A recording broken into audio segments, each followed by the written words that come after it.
In the words of Sitting Bull, inside of me there are two dogs. One is mean and evil, and the other is good, and they fight each other all the time. When asked which one wins, I answer, the one I feed the most. To paraphrase, stay positive. Okay, perhaps Sitting Bull's words should be interpreted with less emphasis on the canine aspect, and more on how these canines represent the morals that are constantly at odds inside of us all. The enduring battle between our goodness and our malice, our giving spirit and our selfishness, our good dog and our bad dog, shapes every decision we make and the impact of those decisions on our lives. Although it may seem like a mass loss of self-control, it is ultimately our own personal decision to nourish and strengthen one aspect of our character over the other. Much like a blind man cannot fault his service animal's missteps if he has neglected its nourishment, our personal success, especially in the workplace, where our best is always expected, relies entirely on us as individuals cultivating our good character and raising our good pups into mighty wolves. As we go out into the world and serve others in our fields of work, it is vital that we learn how to train our good character and do not allow the bad to overtake and blind us in our path. Oxford's English Dictionary defines the word nourish as to provide with the food or the substances necessary for growth, health, and good condition. Oxford's English Dictionary defines the word nourish as to provide with the food or other substances necessary for growth, health, and good condition. This word, nourish, is the key in the process which must take place to train our good dogs to become dominant in our work life. To nourish our good dogs and foster proper character in the workplace, we must begin by identifying the qualities that align with our professional and personal growth. Much like a gardener tending to a delicate plant, we need to provide the right conditions for our positive character traits to flourish. One of these key qualities is integrity. Integrity encompasses honesty, transparency, and a strong moral compass. When we feed our good dog with the sustenance of integrity, it not only builds trust with our colleagues and superiors, but also sets a standard for ethical behavior.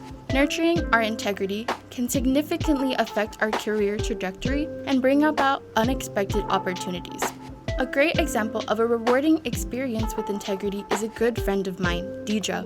Deidre spent this past summer working at Ulta. Deidre is a makeup fanatic, so at work, she was sometimes tempted by her bad dog to steal from her workplace, much like her coworkers often did. She resisted and leaned into her good dog, and her manager recognized this trait in her. Since then, Deidre's manager has expressed great interest in having Deidre back next summer with a significant pay raise for her diligent and honest work. When our work superiors recognize that we are trustworthy individuals, they are more willing to entrust bigger responsibilities to us, such as a promotion or pay raise, because they have the comfort of knowing that we are honest and able in our work ethic. Another significant trait is empathy. In the work field, we encounter a variety of individuals with diverse talents, skill sets, and ways of thinking. Being empathetic towards others' uniqueness and even embracing those differences creates a safe, comfortable environment in the workplace, which will encourage effective communication and creativity. Embracing differences and being empathetic towards my colleagues' uniqueness had a significant impact on my experience working at my first job at Renee's, a boutique in South Padre Island. Empathy allowed my colleague, Nia, and I to work as a well-oiled machine by sharing ideas on how to make sales and delegating tasks to each other based on our unique skills, which increase our productiveness and the quality of work. Rather than hating our bad dog and becoming frustrated with different or conflicting personalities, having empathy and utilizing distinctive personality traits can cultivate creativity and teamwork and make the workplace more efficient. Our good and our evil ultimately lead us to the same end goal, only differing in the path which we take to arrive. No doubt, our bad dog offers the easiest journey. This is because our good dog requires self-sacrifice, often demanding all our energy and perseverance, while our bad dog can make the journey more efficient by abandoning morals and requiring less effort from us in the moment. Upon discovering this, we may ask ourselves, why remain on the straight and narrow? In truth, there is no reason to do so aside from plain morals. We, as mere individuals in this vast universe, must decide for ourselves whether we will strive with honesty and diligence on the lesser traveled path or walk slowly and comfortably on the path of evil. We, as mere individuals in this vast universe, must decide for ourselves whether we will strive with honesty and diligence on the lesser traveled path or walk slowly and comfortably on the path of evil. We must choose our terrain, know the risk, and be prepared to suffer the consequences of our decisions.